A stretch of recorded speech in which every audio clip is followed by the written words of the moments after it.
Online क्लासों में आपका स्वागत है। आप पढ़ रहे हैं पॉलिटिकल साइंस, जिसके अंतर्गत हम पठन पढ़ रहे हैं और इस अध्याय पूर्ण हो चुके हैं।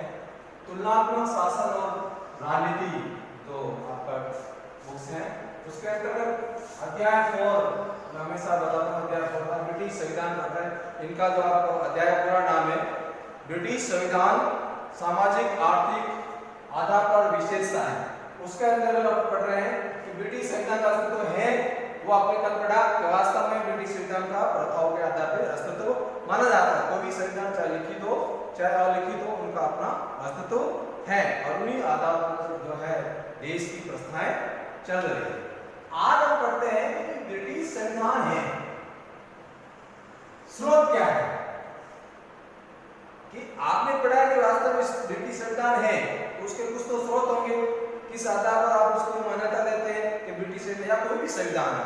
जैसे भारतीय संविधान तो अपने स्रोत है, इस प्रकार भारतीय संविधान तैयार किया गया, उसके क्या प्रारूप रहे, किन किन लोगों का सहयोग रहा, किन किन लोगों ने अपनी समितियां बनाकर उन समितियों का अध्यक्ष बनाए गए। तो लिखित में है सारी चीजें, उन प्रथाओं के आधार पर नहीं है। तो लिखित संविधान ये अलिखित संविधान है, तो इनके क्या स्रोत रहेंगे, ये आपका टॉपिक पढ़ रहे हैं। तो सबसे पहला जो आपका टॉपिक है, इसका मतलब यह है कि महान अधिकार पत्र या ऐतिहासिक परलेख जो है उसके आधार उन्हीं का परिणाम है। जो अधिकार मैग्ना कार्टा का अधिकार है, अधिकार पत्र याचना पत्र है, इनका आधार पर कहते हैं स्रोतों के आधार पर मान सकते हैं कि ब्रिटिश संविधान का निर्माण हुआ। उसमें लंबे समय से ऐतिहासिक परिणाम, कई चीजें होती हैं, धीरे धीरे प्रथाएं चलती है, धीरे धीरे कार्य होता है। तो कई लंबे समय से आपने पढ़ा कि विकास में 1400 वर्षों से ब्रिटिश संविधान का धीरे धीरे धीरे धीरे उसका प्रथाएं, हर चीज बनी, प्रथाओं बने या परंपराएं बनी, वो परंपराएं संविधान के अंतर्गत हो गई। तो उनको अपन संविधान घटनाओं में लिया। तो इसमें कई घटनाएं घटित हुई और कई संस्थाएं निर्माण हुआ। सिंपल भाषा में अपन कहें कि कोई भी चीज जब करते हैं या काम करते हैं, शुरू करते हैं, तो कई बार सोचते हैं आप कैसे काम करेंगे, इसके क्या पहलू रहेंगे, लेकिन आरंभ तो करें। जब आरंभ करते हैं, जब रास्ता जब मिलता है, तो धीरे धीरे रास्तों में कई चीजें ऐसी चीजें आती हैं, कहीं का निर्माण होता है, कहीं नष्ट हो जाती है। तो इस प्रकार ऐतिहासिक पहलुओं में कई ऐसी संस्थाओं का भी निर्माण हुआ जिसके आधार पर संविधान का निर्माण हुआ। तो महान पत्र, अधिकार पत्र और ऐतिहासिक परलेखों का जन्म हुआ इन्हीं के आधार पर, परंपराओं के आधार पर, इस समय लंबे ऐतिहासिक आधार पर, जिसके अंदर मैंने आपको बताया कि 1215 का मैग्ना कार्टा यानी अधिकार, विश्व में सबसे पहले जब अधिकारों की बात की गई, जब वहां अत्याचारी जो शासन हुआ ब्रिटिश में, तो वहां की जनता ने विद्रोह किया 11वीं सदी में। जब विद्रोह किया सम्राट के प्रति, तब सम्राट को मजबूर होकर इस अधिकार पत्र पर हस्ताक्षर किए। उसी को हम क्या कहते हैं, मैग्ना कार्टा। 15 जून 1215 में ये अधिकार पत्र बना और भारत के मौलिक अधिकारों को भी भारत का मैग्ना कार्टा कहा जाता है। और आप सोच रहे हैं हर टॉपिक में ये बार बार आ जाते हैं, तो इसका जो पढ़ता है, जहां से विकास पढ़ेंगे, चाहे अस्तित्व पढ़ेंगे, चाहे उसका स्रोत पढ़ेंगे, तो ये तो शब्द बार बार आपके रिपीट होते रहेंगे। तो आपको याद होना चाहिए कि 1628 का अधिकार याचिका पत्र और 1692 का अधिकार पत्र, ये तीनों का जो समूह है और इन्हीं के आधार पर प्रथाएं चल रही है या प्रथाओं के आधार पर इनका निर्माण हो रहा है। तो ये जेम्स विलियम्स क्या कहते हैं कि मैग्ना कार्टा का पिटीशन ऑफ राइट्स, जो नियम आप बोलते हैं, बिल्स ऑफ राइट्स, ब्रिटिश संविधान की बाइबल है कि बाइबल जैसा प्रगीता कहते हैं। तो उस प्रकार ये जो तीनों का समूह है, ये समूहों को अपन क्या कह सकते हैं, सामूहिक रूप से इन तीनों को ब्रिटिश संविधान के बाइबल है, यही सब कुछ है। गीता को अपन सब कुछ मानते हैं, तो इन तीनों समूहों को अपन क्या कहते हैं, बाइबल कहते हैं, इसी के आधार पर हम ब्रिटिश संविधान का निर्माण मानते हैं। अगला तीसरा पॉइंट है संसदीय अधिनियम। संसदीय अधिनियम के अंतर्गत आप देखते हैं कि कानून आकाश, हर बार लोगों ने ऑब्जेक्शन उठाया कि ब्रिटिश संविधान अलिखित है इसलिए इसका अस्तित्व नहीं है। ब्रिटिश संविधान अलिखित होते हुए भी ये लिखित संविधान के रूप में, यानी कुछ ऐसे कानून है जो उसका अंश है, चाहे संसदीय प्रणाली हो, चाहे मैग्ना कार्टा का हो, यह इसकी जो कार्य प्रणाली है, उसकी जो कार्य हो, ये कहीं न कहीं उन चीजों को निश्चित किया गया है, ये निश्चित कानून के दायरे में रखा गया है। ऐसा नहीं है, चाहे रूढ़िवादी है, जो परंपराएं हैं उनका अपना संविधान का जैसे परिवर्तन भी करते हैं तो उन रूढ़िवादियों के आधार पर करते हैं। तो इतना जितना व्यवहारिक है, मतलब प्रकार का जो है वो अंतर नहीं है, लेकिन मात्रा का अंतर हो सकता है। सैद्धांतिक रूप से आप मान सकते हैं, लेकिन व्यवहारिक रूप से उसको इतना सरल नहीं मान सकते। तो संसदीय प्रणाली है और समय समय पर अधिनियम बने हैं और समय समय अधिनियमों के आधार पर, एक्ट के आधार पर उनका नए कानूनों का निर्माण हुआ है और जनता के हित में कानूनों का निर्माण होता रहा है। चाहे वो एक भारतीय जो स्वतंत्रता का एक्ट हो या 1937 का भी एक्ट हो, कई ऐसे एक्ट बने हैं। तो संसदीय प्रणाली संसद के द्वारा, सदनों के द्वारा वो अपने प्रथाएं चलाकर बनाते हैं। तो ये आपका यानी इसके 16 ध्रुव में दूसरा जो बिंदु है संसदीय अधिनियम। अगला बिंदु है न्यायिक निर्णय, यानी ब्रिटिश संविधान में जो निर्णय है, न्यायिक निर्णय लेने के भी अधिकार है, उनको हर को अपने निर्णय न्याय मिलना चाहिए। और जिस प्रकार भारतीय संविधान में अधिकार है और अधिकार हर व्यक्ति को अपना न्याय मिलता है, तो उसमें भी ब्रिटिश संविधान में न्यायिक प्रणाली है और उसी के आधार पर ब्रिटिश जिस प्रकार आप कहते हैं अमेरिका में तो न्यायिक पुनर्विलोकन की जो प्रणाली है, लेकिन ब्रिटिश सरकार में नहीं है, लेकिन समय समय पर उस व्यवस्थाएं हैं और उस व्यवस्था के आधार पर उनमें कानून बनाया जाता है। तो सबसे पहले सामर्स एक्ट के अधिनियम, यानी उसके केस में क्या व्यवस्था की गई कि ब्रिटिश में दास प्रथा जो था, उस दास प्रथा की उस प्रथा को समाप्त किया गया। इसके आधार पर हम कह सकते हैं कि वहां भी हर व्यक्ति को न्याय मिलता है, चाहे वो न्यायिक प्रणाली नहीं हो, चाहे लिखित संविधान नहीं हो, लेकिन हर व्यक्ति को न्याय का अधिकार है। अगला हवाल अधिनियम अभियोग में क्या बात कही गई है कि जितने भी न्यायाधीश हैं उस न्यायाधीश की स्वतंत्रता की गारंटी ब्रिटिश संविधान देता है। ब्रिटिश संविधान न्यायाधीश और होरल अभियोग में क्या बात की, 1670 की बात है। तो जूरियों की जो जूरियां थी, न्याय देने वाली, उसकी भी स्वतंत्रता की गारंटी दृढ़ गारंटी देता है, जिम्मेदारी है। तो ये सारी व्यवस्था। अगला है सामान्य विधि और पांचवा प्रथाएं। परंपराएं ये बार बार पढ़ते हैं, हर विभाग की चीजें आई हैं। तो कि प्रथाएं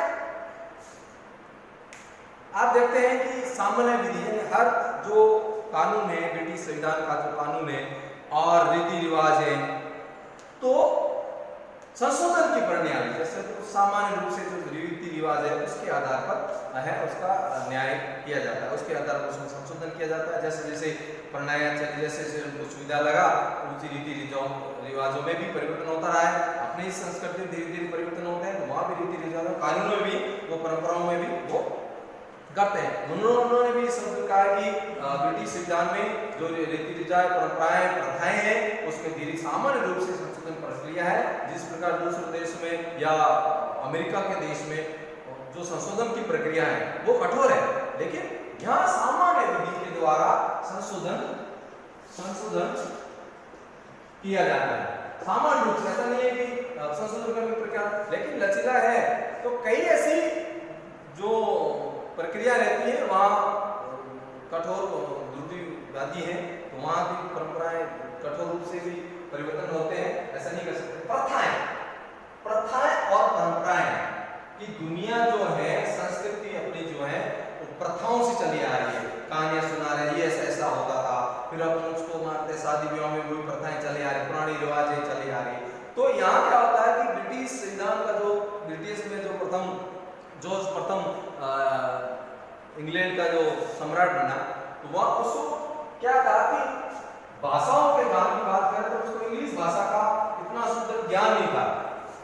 ब्रिटिश के प्रथम जॉर्ज प्रथम को और द्वितीय प्रथम को इतना अंग्रेजी का तो ज्ञान नहीं था, तो वो उन्होंने क्या किया कि जब अगर मान लो मंत्रिमंडल में बैठक में जाएंगे तो मंत्रिमंडल बैठक में क्या होता है कि उनको हर चीज उसको उस आधार पर उनको समझाना होगा। उन्होंने क्या पता है निकाली कि ब्रिटिश संविधान के तो जो प्रथम है वो बैठकों में या सभाओं में जाएगा ही, ये निर्णय लिया गया।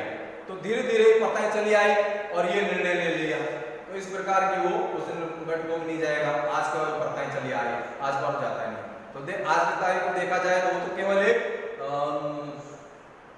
नाम मात्र का अध्यक्ष है, लेकिन जिस प्रकार देश में अपना भारत राष्ट्रपति है वैसे वहां भी सम्राट है, लेकिन ये प्रथा बन गई कि कोई भी सम्राट है मंत्रिमंडल की बैठकों में नहीं जाएगा। अगली चीज प्रथा बन गई कि जो प्रथम इसका प्रधानमंत्री था सर रॉबर्ट वॉलपोल थे, उन्होंने क्या निर्णय लिया कि मंत्रिमंडल होगी, मंत्रिमंडल में जो दल होगा, जिस दल को बहुमत मिलेगा, जिस सदन में तो लोक सदन में जो बहुमत मिलेगा उसी का वो प्रधानमंत्री बनाया जाएगा। अगर उस विश्वास पत्र पास कर उसमें वो तो पारित नहीं कर पाता है तो उसको त्याग पत्र देना पड़ता है। जैसे कि आपने भारतीय संसद प्रणाली पढ़ा, तो संसद प्रणाली का धन किसको मानते हैं? ब्रिटिश संविधान को मानते हैं, यहाँ से दिया गया है। तो इस प्रकार अगर जो है प्रथाएं हैं वो संशोधन करने की प्रक्रिया बन गई है, चाहे वो सम्राट ने बनाई हो, चाहे वो वहां के प्रधानमंत्री ने बनाई हो। तो ये संस्थाएं धीरे धीरे करके ये प्रथाएं एक कानून के रूप ले लेती है। अगला जो बिंदु अपन पढ़ रहे हैं कि संविधान पर टीका लिखी गई। देखो आज की तारीख में हर कोई लेखक बन गया है, लेकिन जो दार्शनिक होते थे, चाहे प्लेटो प्राचीन काल के प्लेटो प्राच्य दर्शन हो, चाहे सुकरात हो, चाहे अपने संत हो, उन्होंने जो विचार दिए तो वो कहीं न कहीं व्यक्ति पर प्रभाव डालते हैं, उस देश की प्रणाली पर प्रभाव डालते हैं। तो ऐसे कई प्रथाएं, ऐसे टीकाएं, ग्रंथ लिखे गए ब्रिटिश संविधान पर, और चाहे वो संसदीय कार्य पद्धति हो और वो वेज हॉल ने लिखी, और उसके बाद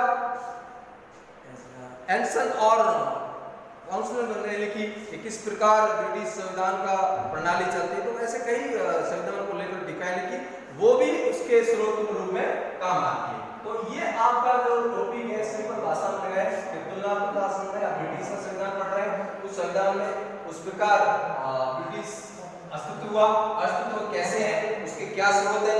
उस स्रोत में सबसे पहले आप 6 पॉइंट लिखे। पहला पॉइंट क्या है कि महान अधिकार पत्र ऐतिहासिक प्रलेख के आधार पर हम कह सकते हैं। दूसरा संसदीय अधिकार नियम है, उसके आधार पर संसद वहां का ब्रिटिश संविधान चल रहा है। अगला जो बिंदु है न्यायिक निर्णय, और जिसमें अलग अलग ये न्याय किस प्रकार सभी को न्याय अधिकार दिए हुए हैं, न्याय हक को दिया हुआ। चाहे वो प्लेटो ने कहा था उसका न्याय किस प्रकार किस किस को लिए व्यवस्था की गई है, तो इसमें ब्रिटिश संविधान में भी अपने अलग अलग लिए व्यवस्था अलग अलग केस में समझाने की कोशिश की है, इस प्रकार उनका न्यायालय काम करता है। और सामान्य विधि परिवर्तन, वहां की संशोधन प्रणाली ऐसी है कि सामान्य रीतियों के आधार पर उनको संशोधन किया जाता है। प्रथाओं के आधार पर प्रथाएं चलती है, जिस प्रथा मान ली गई वो कानून बन जाता है, उसके आधार यानी आराम से चल रहा है देश उन्हीं प्रथाएं हो गया। उन्होंने कई बार कहावत कहते हैं कि बड़ों ने ये कहा था, वो चलती आ रही है। तो इस प्रकार और संशोधन में कई संविधान में कई टीका लिखी गई या ग्रंथ लिखे गए, उन ग्रंथ के आधार पर हम मानते हैं ब्रिटिश संविधान एक का अस्तित्व है और उसी आधार पर शासन चल रहा है। अगला बिंदु है संयुक्त रूप से शिशु है, एक संयुक्त रूप से बना है संविधान, ये पढ़ते हैं।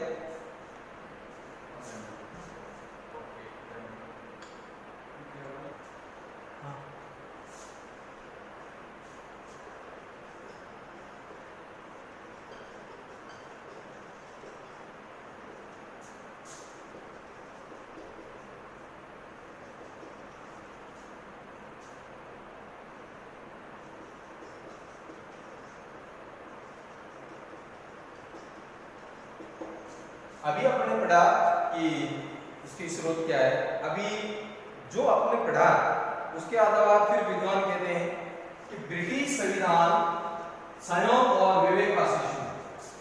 ब्रिटिश संविधान सहयोग और विवेक का शिशु है। जिस प्रकार आप कहते हैं अमेरिका है, भारत है, अलग अलग फ्रांस है, इटली है, या और कोई देश है, जिन देशों का जो संविधान है पूर्ण रूप से समय के साथ संविधान सभा का आयोजन करके और एक समय निश्चित समय में उसका निर्माण किया गया है। लेकिन ब्रिटिश संविधान ऐसा संविधान है जो 14 वर्षों से, मैंने आपको कहा 14 वर्षों से ये चला आ रहा है, धीरे धीरे विकास हो रहा है। तो अलग विद्वान कहते हैं, जैसे स्ट्रेसी ने कहा कि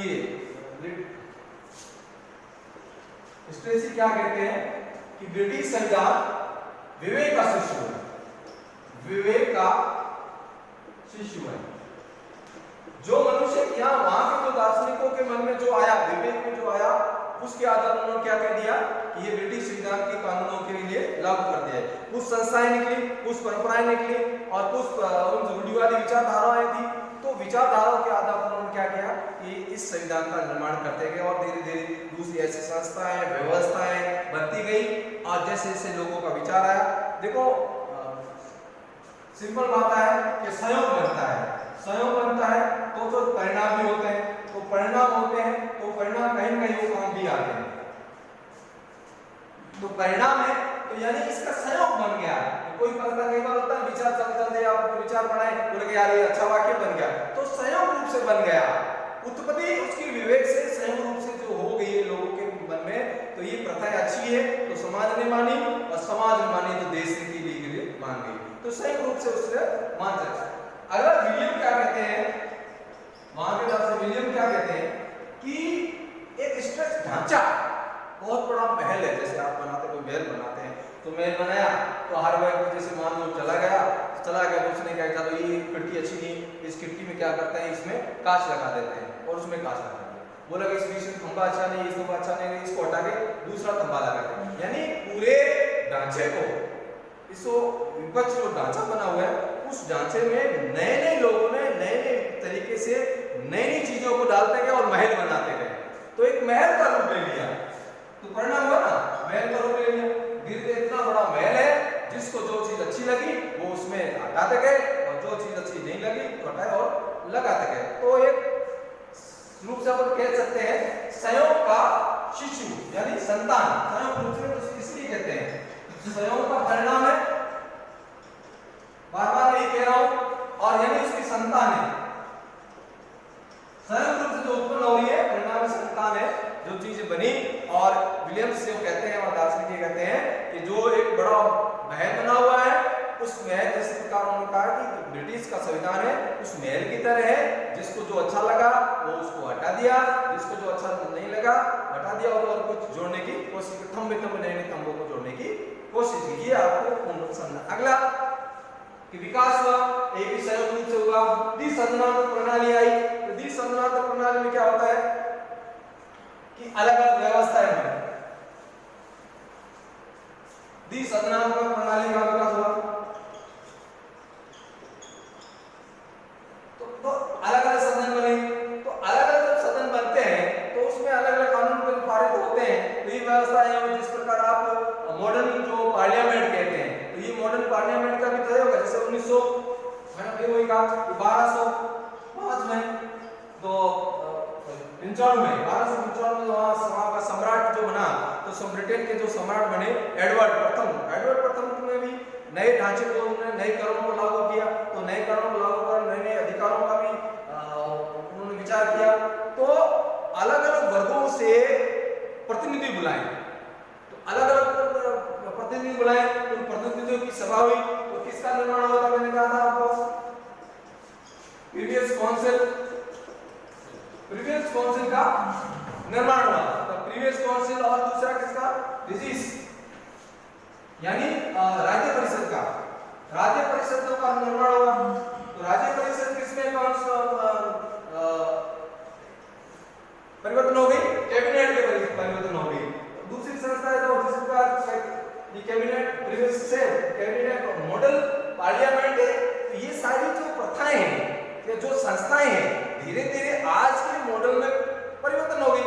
आज जो परिस्थितियां दिख रही है। आज का जो आधुनिक युग में जो वहाँ का लॉर्ड सदन या कॉमन सदन या निम्न सदन या लोक सदन आप जो कहते हैं, उस सदन ये लोक सदन, ये सारे जो प्रथाएं के द्वारा ही बनाया हुआ है। तो इस प्रकार अपन क्या कहते हैं कि ब्रिटिश संविधान शिशु संविधान यानी ब्रिटिश का संविधान स्वयं और शिशु के रूप में परिवर्तन हो गया। अब आता है कि मंत्रिमंडल और मंत्रिमंडलात्मक प्रक्रिया व्यवस्थाएं हो रही है कि आप देखते हैं कई बार वहां की जो मंत्रिमंडल है, अब उसका विकास कैसे हुआ, तो आप यहां क्या पढ़ेंगे 17वीं सदी यानी पूर्व। मैं आपकी पूरा मिटा देता हूं। अभी इसी शिशु के आधार पढ़ते हैं कि यानी मंत्रिमंडल और मंत्रिमंडलात्मक के रूप में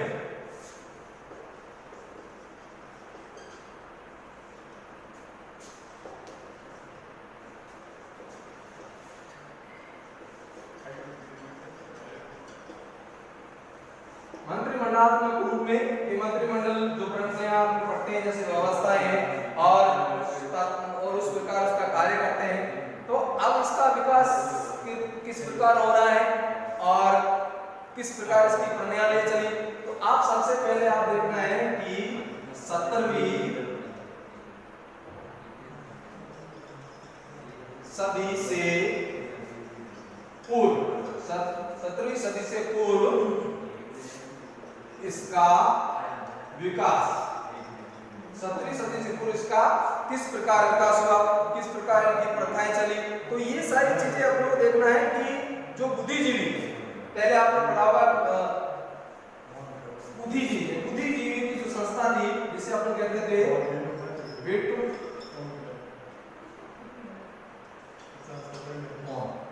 तो यानी विपणन जो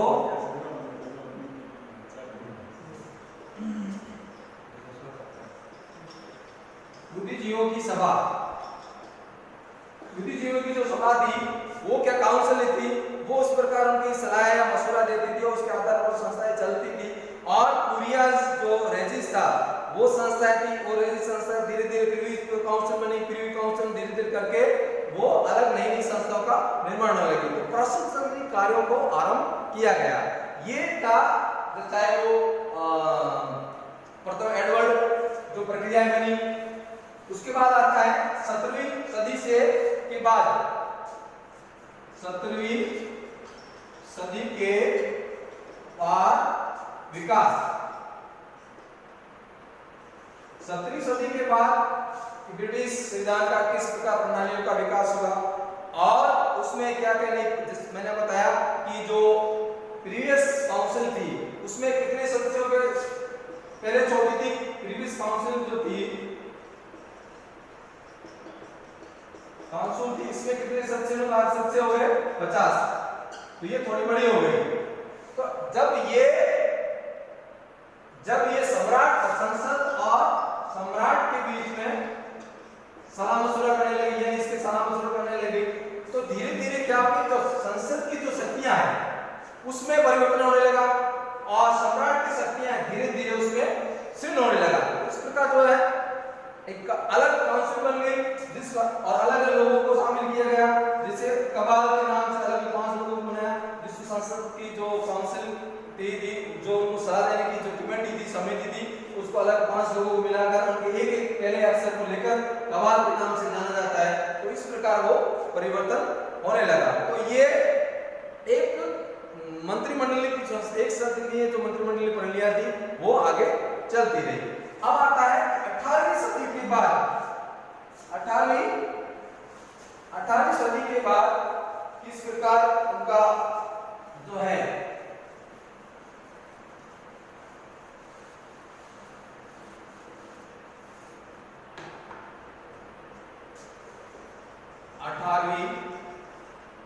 सदी के बाद विकास। मैंने एक प्रधानमंत्री का नाम लिखा था, क्या नाम था? सर रॉबर्ट, इंग्लिश में थोड़ा सा देख लेना, Robert Walpole, sir Robert. Simple भाषा में, ज्यादा कुछ मैं बोलूंगा नहीं, सिंपल भाषा में बताता हूँ। 18वीं सदी में किस प्रकार यानी जो एडवर्ड जो प्रधानमंत्री बना, प्रथम प्रधानमंत्री बना, तो उन्होंने वहां क्या नियम था कि जो एक दल है उस दल को बहुमत यानी बहुमत दल वाला जो है नेता, पहले बहुमत दल का नेता से भारतीय संसद में नेता बनाएंगे, अब उसको कुछ समय दिया जाएगा, उस समय के अंदर उसको संसद में अपने बहुमत को पास करना पड़ेगा। अगर बहुमत में पास नहीं होते हैं तो वो क्या कर देगा, त्याग पत्र देगा। यानी जो प्रधानमंत्री ये प्रणालियां तो पहले सम्राट से लेकर, अब यहाँ क्या है कि सम्राट की जो शक्ति है, सम्राट की जो शक्ति है उसका क्या हो रहा है, क्षीण हो रही है, कम होती जा रही है, लेकिन पूर्ण रूप से समाप्त नहीं है। उसको अब केवल मात्र का संवैधानिक रूप से अध्यक्ष बना दिया गया है या प्रेसिडेंट जो है। तो जिस प्रकार हालांकि जब एक आत्मशासन होता है तो वो सम्राट की शक्तियों का भी, जैसे पूरे सेनाओं का वो अध्यक्ष होता है, तो सारी शक्तियां वो अपने हाथ में ले लेता है, वो साइन करने के लिए रहते हैं। लेकिन पूर्ण रूप से जो संसदीय प्रणाली के आधार पर चल रही है शासन लोकतंत्र, तो यहाँ क्या शुरू हो गया धीरे धीरे 19वीं सदी के बाद लोकतंत्र। अब क्या है, लोकतंत्र। अब वास्तव में धरातल पर हो नहीं हो वो अलग बात है, अब लोकतंत्र की प्रणाली चल रही है। हर देश के जो उनके नागरिक है उनको कानून मिले हुए, उन प्रथाओं के आधार पर जो अधिकार मिले हुए, उन अधिकारों की उनकी रक्षा करने का अधिकार संसद को है, और संसद जो कानून बनाती है वो पारित होने के बाद जनता के हित में होता है। तो ये अपन स्रोत पढ़े, और स्रोत के साथ जो ब्रिटिश संविधान है, ब्रिटिश जो संविधान है वो एक संयोग रूप से, यानी फिर मैं बता रहा, एक संयोग और शिशु के रूप में उसका उदय हुआ है। चाहे उसकी मंत्रिमंडल प्रणाली हो या संसद प्रणाली हो या न्याय प्रणाली हो या कानून के जो विभाग, कार्यपालिका के जो कार्य हैं और विभाग है, वो सारी चीजें धीरे धीरे उन प्रथाओं के आधार से बने हुए हैं और इतने मजबूत हैं। आप सैद्धांतिक रूप से यानी उसको सैद्धांतिक रूप से अंतर बता सकते हैं, लेकिन व्यवहारिक रूप से आपको उसको कमजोर नहीं कह सकते हैं। इसलिए अपन उसको कह सकते हैं और ब्रिटिश संविधान वो मजबूत संविधान है और लचीला संविधान है, और संसद की प्रणाली, संशोधन करने की प्रणाली जो सरल तरीके से होते हैं।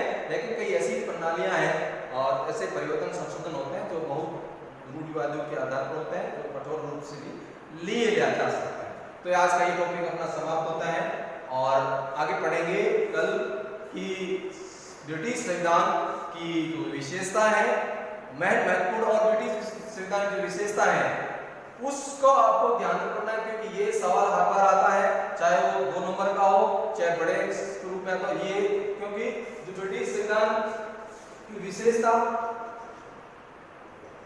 जो है वो आप लगभग इसमें सब पढ़ चुके हैं। अब मैं जो चीजें बताऊंगा, चाहे वो लिखित की संविधान है, संसदीय प्रणाली है, ये संस्थाएं हैं, न्यायिक है, जितनी भी चीजें हैं वो सारी एक बार में आप पढ़ चुके हैं। लेकिन उनको जब मैं क्रमबद्ध पढ़ाऊंगा तब आपको कुछ चीजें, नई चीजें दिखेगी। इसके साथ वंदे मातरम, जय हिंद।